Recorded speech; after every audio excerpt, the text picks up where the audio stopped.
Hi guys, welcome to Faith in 5 Premium with the Secured. You're welcome back again to my channel, and today I have another guest. Her name is, like I always mess with her, that she has so many names, and so what would you want me to address you by today? Okay, I would have said let the drum rolls, but let's go straight to the point. So, my name is Joy. I think that is okay. As she said, I have a lot of names, but I think I prefer that. Okay. Joy. So Joy is here on Faith in 5 Premium, and she's going to be sharing with us a faith story, one of her faith story. And the whole essence is for us to be strengthened, for us to be nurtured, for us to grow, because faith grows. Yeah. And we could always learn from, it might seem like something simple, like something little, but trust me, little things are the ones that are actually effective. Let me not do a lot of talking. Let Joy just, Thank you, my host. Thank you for hosting me. You're welcome. So this is Faith in 5, but this is Faith in 5 Premium. Yeah. Okay, as I said earlier, I'm Joy, and we're talking about faith. I have a lot of faith stories, so I'll just probably talk about maybe I'll just pick one to share with you guys. This life, as we grow, we tend to face a lot of challenges. We face a lot of things. There are sometimes that you also feel abandoned. That am I why do I keep facing this stuff? Do I really as a child of God I am? Do I need to be going through these pains and all that? But life itself is a challenge. So I feel we all will definitely go through some phases in life. But when you have faith in God, as a Christian, you won't be shaken no matter what. So let me just pick a story to talk about. I can remember some years back, then most of my friends already in the uni. So I was trying to, to the point that my auntie was like every day she'd be talking to me, this way, like, oh, your friends are in school, what are you doing with your life? Stuff like that. I was hurt, I was pained, and it got to a point that those friends that we, the way we used to be like teenage class and all that, where we used to be friends, it got to a point that majority of them were like forming big girls. You don't even want to associate with me anymore. Why? Because she hasn't entered uni, like she's just there. So I used to be very pained that when am I also going to experience what these people are experiencing in the uni? So it got to a point I was really devastated. Then I don't know what happened. That mind was like, why not just go to God? Why not talk to God? He created you, is your father. Go to him. And I was like, what am I gonna say to God? What am I gonna do? But I don't just know what happened. I went 7 days fasting and prayers. Then I was a teenager.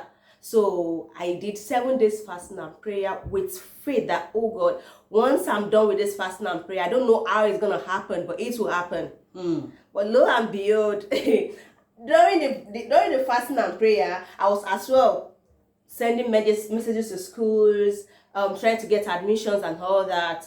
So it got to a point that majority of the messages, the response I got, were like, oh, admission have already closed, stuff like that. On the 7th day of my fasting and prayer, one of the schools sent a message to me that, okay, we've closed our admission, but we have a slot. It was like a joke. Like, we have a slot, because I already concluded that, oh, maybe school is not meant for me. Maybe, am I not gonna go to school? Maybe I should I've gotten to that stage. But to my own greatest surprise, I got an email that, okay, though we've closed our admission, but there is a slot for you. When I saw that, I said, this is not my power, this is God. I don't know how he did it, but the fact that I had the faith that, yes, I will go on this journey, I will embark on this 7 days fasting and prayer, and you will do it. And I don't know how you're going to do it, but you will do it. This year, I will go into the uni. And it happened.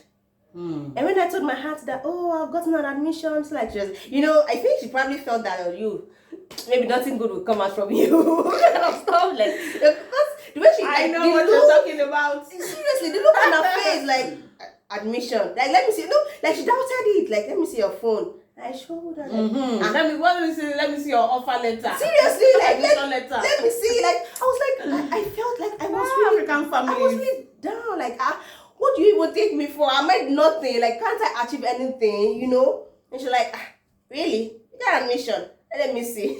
I gave it to her, and she saw it. Like, it's true. Then she said, okay, send it to your uncle. And I sent it to my uncle. He was happy. He was like, okay, what are you waiting for? Then the next day, which was like Monday or so, wasn't Monday? No, it was like Wednesday. It was like, okay, I'm gonna send you money to go to Ondo State, you know, to do the necessary stuff. And that is how God did it.